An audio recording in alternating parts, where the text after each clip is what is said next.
Okay. So, okay, we're going to go ahead and start as people are joining.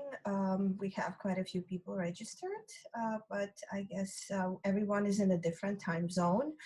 We have some folks joining from Europe and some folks that were registered from India and some other countries. So thank you. Thank you for joining us. If you're joining us live, just know there's a chat and you can type questions and responses. You can always reach out later. If you are watching this as a replay, also reach out and ask questions. Okay, so we're here to talk about love and relationships, which is such an important part of our life because as human beings, we want to understand ourselves, understand who we are, what makes our hearts sing, but at the same time, we want to be deeply met by another person. So how do we build this intimacy with others? I broke down topics into 5 different categories. And today we are going to talk about attracting love into your life, attracting a relationship, and we are going to talk about keeping a relationship. Okay, because it is so important not only to attract, but how do we hold on to our relationship, right? I often hear people say, you know, everything was so perfect and was okay and going well, and we were getting to know each other, and suddenly everything just ended. And it happens. The worst thing we can do, of course, is to blame ourselves that something's wrong with us and we somehow contributed to ending the relationship. So just understand that nothing is 100% your fault. There could be things that you said or done, but it's also another person, okay? And what kind of work that person is doing on him or herself, and how he or she is receiving you also, and what kind of experiences is that person having in their life, right? So, well, it is important to take responsibility for things that we say and do, but the healthier way is to just reflect on what's going on in our world, in our relationship, rather than turn to blaming and accusing and self-sabotage, right?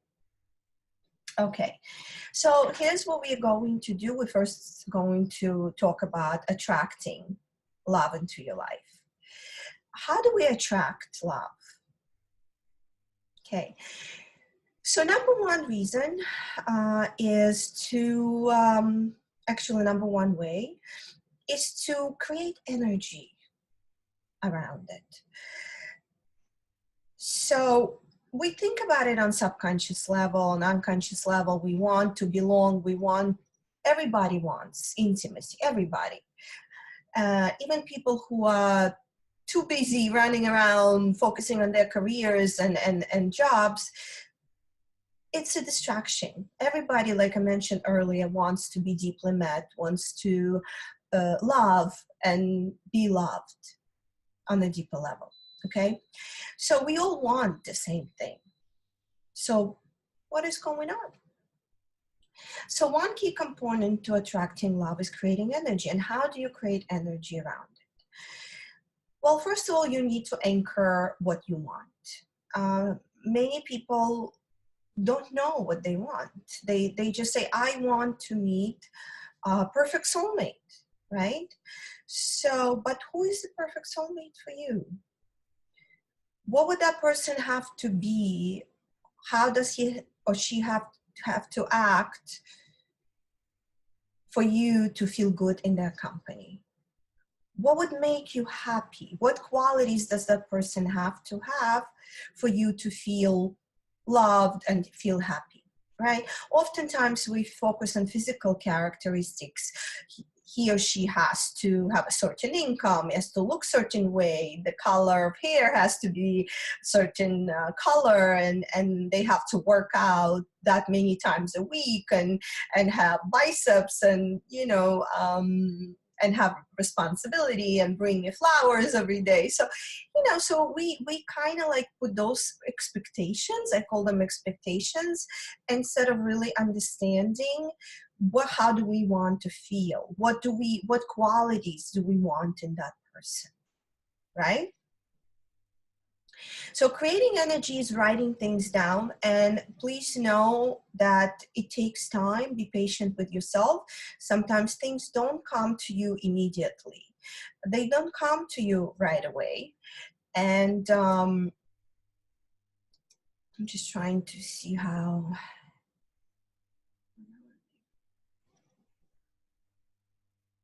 Let's see if I remove Paulina from here. Cancel. Okay, I'm just going to leave things alone with technology. I'm sorry. So yeah, so how do we want to feel? What do we want? What do we want from this relationship? And start writing things down and being patient with yourself, and really sitting with it, thinking, understanding yourself. What is it? Reflecting on past relationships. What worked? What did not work? Remembering those moments will help you identify, and not being afraid to go there, because a lot of times we just want to forget and just move on with our lives and forget about past experiences. But those are our lessons in life. Those are the lessons that are gems that teach us what to do, what not to do, what mistakes we made, so we can work on ourselves better. So yeah, writing things down, reflecting, understanding what you want, okay? And what is it you blocking in yourself? Now, not only you want to write those qualities in another person, how you want to feel, you want to visualize yourself in a relationship. You really want to start visualizing walking down the street with a partner holding hands. You want to, when you see couple in love, or someone who is in, having a great time and being out on a date, honor that, right? Send them great energy. We tend to get jealous a little bit and competitive, and saying, oh wow, look at what they have and I don't have that, I wish I had that. But truly we don't know what people have and what the dynamic of the relationship is and what really is going on. But just, if you see someone happy, send them positive vibe and visualize yourself being that person, happy, laughing, smiling, connecting, kissing. Visualize yourself being in that place. Like I said, what are the kind of things that you would want to do with a partner? What would make you happy, right? Is it going on hikes, taking yoga classes together, sharing a glass of wine? Whatever it is, just visualize yourself doing that. Create that energy, right?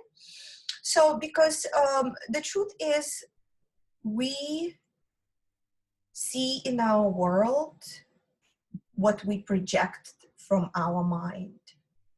Okay, so if we project happiness, if we project partnerships, if we project what we really want, is that what we start seeing those things in our environment. So now, and it is consistent, sometimes people just write things down and put it away, and if they don't meet their partner immediately the next day, they get frustrated, right? So it's like going to a fitness class and having expectations to look like your fitness instructor after one class. It's not possible. These things take time, right? It takes courage. It's really taking belief and trust in yourself that you are worthy, you are enough, you can do this, you can meet the partner that You deserve to be happy. So, and sometimes you meet people that will, doing some interactions will discourage you and disappoint you. And it's hard to keep moving in the world when you keep getting disappointed. But just remember, everything is a learning experience, and just be persistent and consistent with it. Just know what you want. Another thing in attracting love, well, we talked about anchoring and writing things down, understanding yourself, visualizing things. Also, how do you create your reality? Are you pushing away the possibility of meeting someone? What are the structures do you have in place in your life to meet people? Some people go on dating sites or dating apps. Some people go to meet-up groups. Some people they join interest groups, right? That's a good way to meet people. Some go to matchmakers. Some reach out to their friends, say, hey, I am looking to meet someone. Do you happen to have any friends who are available? And sometimes we don't reach out to our friends for that. And it's okay. It's okay, because people genuinely want you to be happy, and if they actually know someone great, they can introduce you, and the worst thing that can happen, you can be friends, right? So I'm not saying this is something you should do if you're not comfortable with it, but just evaluating what system do you have in place. Are you making yourself available? Are you extending yourself to other people? So that's also creating energy, right? Because if you are blocking things and you're really not allowing physical space for another person to enter your life, then how are you going to attract love? So really putting yourself on the market, for lack of a better word. Putting yourself on the market, making yourself available, saying yes to your life and saying, yes, I'm here, I'm ready, I'm willing, and I know I trust myself to meet the person that I deserve to be with. Okay? And understanding that it might not happen, or it might happen the next time you meet someone new. Okay? So this is very important in attracting love. Now, also, and I have mentioned it already, inner work. Inner work is very, very important. Why? It's just creating awareness, who you are as a person. What do you want? Where do you need to grow? What are your fears? What are your blocks? What's preventing you from moving forward? And really embracing and accepting your feelings and emotions. I talk about it in my online class, Aromas of Love and Intimacy, of really understanding your emotions, releasing it, embracing it, knowing that you are a human being and this is all natural. Okay? Because if you don't understand your feelings and your emotions and how to handle them in a healthy way, how can you understand other person's feelings and emotions? Okay? And the goal is to, if you want to attract a person who vibrates on a certain frequency, who had done personal work and knows what he or she wants in life and looking to settle in a healthy relationship. So you need to bring yourself to that level as well. And that's what we call aligning the frequencies. And you know for yourself, when you're happy, when you're in a good mood, when you radiate that feeling of happiness and peace and love, other people want to be in your company. Or you might have people on the street just looking at you and winking at you and smiling or saying hello, because naturally people are attracted to that energy. Okay. I live in New York City. Sometimes I walk down the street and you you look at people, they all kind of like looking down or on their phone, or just not being present with themselves and with other people. It makes it very difficult to meet someone. And love of your life might be standing next to you trying to cross the street. And you're not paying attention who's around you, and you're not radiating that joy into the world, right? So it becomes very tricky. So just be aware of that, and understand that inner work is very important. And inner work can look different for everyone. Some people prefer to take personal development classes. Some people go to yoga. Some people go to therapy to try to understand who they are and release the traumas. There are also self-help tools that can help you.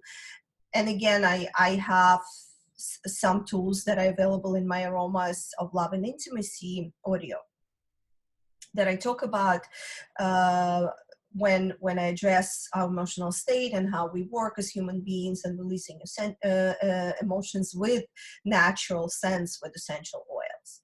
So yeah, there are tools there that are available for you, tons of tools, but inner work is very, very, very important in attracting love of your life.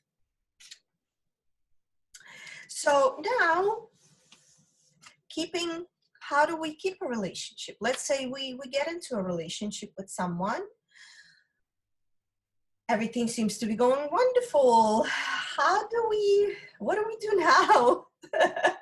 Right? We want to hold on to that moment. We want to hold on to this beauty in our connection. So what do we do? And it's not so much about what you do. It really isn't. It's about how you show up. How you show up, and what is your attitude towards it? Because the last thing you want to do is to please another person. Try to please and show them how wonderful you are, and just go out of your way to prove that. It kind of like, another person senses that as an insecurity, right? So there's nothing more attractive than a person who's in love with themselves, who is nurturing and gentle with themselves, who really understands themselves and knows how to balance intimacy and autonomy in their life. How to be themselves and set the priorities for their life, but at the same time, include their partner in it. So it's that balance. It's that balance that we're trying to achieve. Many people have a great sense of autonomy, and what happens when they get into intimate relationship, they try to protect that space. And by protecting the space, they're really not allowing the connection to take place. So there becomes a disconnect. Or if people have a great desire for intimacy, but low self-awareness and autonomy, what usually happens is they get themselves lost in another person.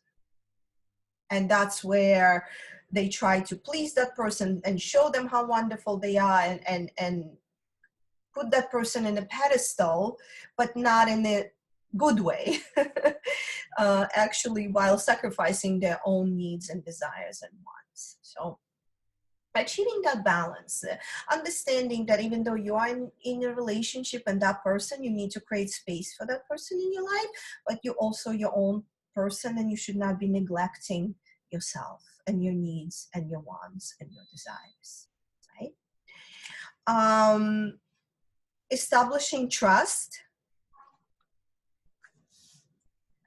How do you establish trust? Everybody talks about trust. And beginning of a relationship especially is very important. Are you present?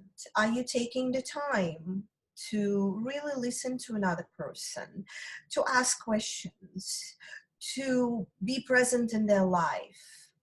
to connect with them? Do you communicate on continuous basis? Or is it just a scattered communication and there seems to be some kind of disconnect when you reach out and that you don't hear from a person for 2 days? So that kind of like, it doesn't develop trust, right? So if you want to build trust with someone, be consistent, be present, show them interest. Show them. Don't be afraid to show your interest. Usually, men and women, they kind of, what is this 3-day rule? I need to wait 3 days before contacting her. And after 3 days, that person might not be interested because that person might be thinking that, he's not interested, or this is disrespectful that he didn't call me for 3 days. Everybody has their own structures. So when you're authentic and you show up and you say, hey, how are you? Just wishing you a wonderful day, right? You don't have to be overly engaged or involved with that person, but just showing a little bit of interest, showing that you're interested. And that's how you develop trust and you start building that connection. Because when we start thinking and we feeling the energy is just not working out and something, your intuition is telling you something is wrong, chances are something is wrong, and there goes your trust. So just pay attention how you show up, how you communicate with someone. And we'll get into communication more tomorrow during our session. Okay, so also making your partner a priority after yourself, right? So we talked about creating that balance of autonomy and intimacy. Always keeping your needs, your desires first, and understanding how that blends in with others' needs and desires. What does it mean to putting them first? Does it mean you need to deny what you want and let them lead the way and always get their way? No, absolutely not. What I am talking about is being present. Just being present for them, okay? I see sometimes in marriages, when children are born especially, couples stop spending time together. They dedicate their time to children, to family, to chores around the house, and they're really not present for each other. They don't put themselves, they don't put their relationship first. So what happens? It starts deteriorating. And what's missing is the piece that if you pay attention to your relationship and you nourish it and you always put each other first in a relationship, everyone around benefits. That love, that energy, that the way you show up for each other, the way you communicate, it extends to everyone around. So you're not just doing this for yourself, you're doing this for your children and your family. So no matter how hectic life gets, remember that your relationship is your sanctuary and you're always there for each other and you're putting each other first in your relationship before anything else. Okay? So that's what it means. Letting go of resentments, we'll talk more about, this is part of keeping a healthy relationship, but we'll talk more about this tomorrow when we speak about communication and how do we let go of resentments. Some people hold on to resentments and it's too late kind of to work on things. The relationship was already ruined. It's too many resentments because they pile up and it's just too many things to deal with, and that's when couples break up. But how do we prevent that from happening? How do we prevent resentments from building up? That's what we're going to speak about tomorrow when we talk about communication. But even if they do happen, and if you hold a little bit of guilt or a little bit of grudge or something, there are ways of letting that go and communicating to your partner, right? So not allowing things to escalate. We also, sexuality is very important. That's another aspect we're going to talk about tomorrow. Connecting to sexuality. We are sexual beings and sensory, sensual beings. So intimate sexual relationship is very important, and it's a huge topic. So we're not going to go into details today, but we're definitely going to visit it tomorrow and talk about this. So another element of keeping a relationship, like I told you, we touched on it already, is just being present. Being present in your conversations. Are you really listening to your partner? Are you really understanding what they're saying to you? Making time, making space for them to attend important milestones in their life. Being present when they're having a bad moment, being present, right? Because we want someone who gets us, who meets us on a deeper level, who is there for us, who can hold that space. This is so important. So being present, sometimes you see couples that are not present with each other, and they go look somewhere else for that attention, right? So it takes conscious awareness to be present with someone. That's why, again, personal work is so important, knowing how to be present. And we'll talk more about this tomorrow as well. A huge aspect of keeping a relationship, another huge aspect, is learning how to receive another person without judgment. Learning how to receive somebody. And that requires a lot of surrendering of expectations, surrendering of how it should be and what it should look like, right? And surrendering to just being open, allowing that person to show up as they are in life, in sex, in your interactions, just observing them, allowing that to take place. Because how else are you going to learn if this is a person for you, or if there are things that you need to communicate about or be open with each other about, if you don't really allow them to show up, if you too busy impressing them or too busy doing your own thing or having your own agenda and not really surrendering to receiving that person in your life, how is that going to work? So these are important questions to ask yourself. Okay, and last thing I'm going to touch upon, because I want to leave some time for questions, is appreciation and acknowledgement. So often we get into a habit of every day, but not really, hold on, but not really understanding how important it is to stop and acknowledge someone's effort to make us happy, or acknowledge their strength. Show your appreciation for your partner. I also come from educational background, and in my classroom sometimes, when you have 25, 28 children with different personalities, different temperaments, it's difficult to approach everyone individually. But what works every time is when I stop and I just focus on 1, 2, or 3 children who are doing the right thing, or they are actually showing up at their best, and I compliment them, the rest of the class immediately follows the same thing. It works like magic every time.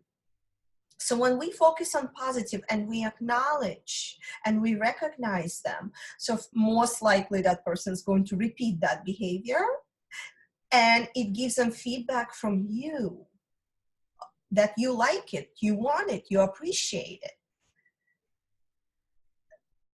your partner wants to please you. So, and they need to hear what works, what doesn't work. So you need to give them that feedback.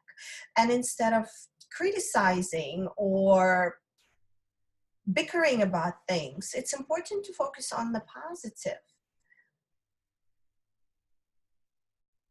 You know, for example, if you're at a party and your partner came up to you and touched your hand and gave you a kiss on the cheek, it's important to acknowledge that. If not right away, when you get home, you say, you know, I really love that you did that. It made me feel so great. Knowing that in this crowded room, you still were aware of my presence and you were still paying attention and I was so important to you. And that felt so amazing. And people want to be recognized. Not necessarily on a conscious level. He says, oh, I'm going to do this because I want her to tell me these things. No. But for you, acknowledging, giving that feedback and being specific, the more specific you are, the more your partner will understand what behaviors you want to see from him or her. This is just how we are programmed with as human beings behaviorally. And so focus on the positive. We talked about attracting love, keeping love, establishing harmonious relationships. I know sometimes things are not in black and white and cookie cutter, but these are the general principles, right? And what I'm going to talk about tomorrow, let me just look at my notes. I wrote everything down. So what are we going to talk about tomorrow is feminine and masculine, how we bring our feminine and masculine into the relationship and creating harmony in our relationships and being aware of those polarities in life and in sexuality. And huge part is connection. We're going to talk about how to connect and communicate with each other. That is huge. Language is so important, both verbal and nonverbal. So how we communicate with each other. Also, we're going to touch upon working on ourselves a little bit and cover conscious sexuality, of course. What is it and how do we access that? Exciting topic. I would like to thank everyone for joining. If you could not make it, that's okay. Hopefully you'll join us tomorrow. Give me your questions, type comments, say hello. Thank you for listening. I will see you tomorrow.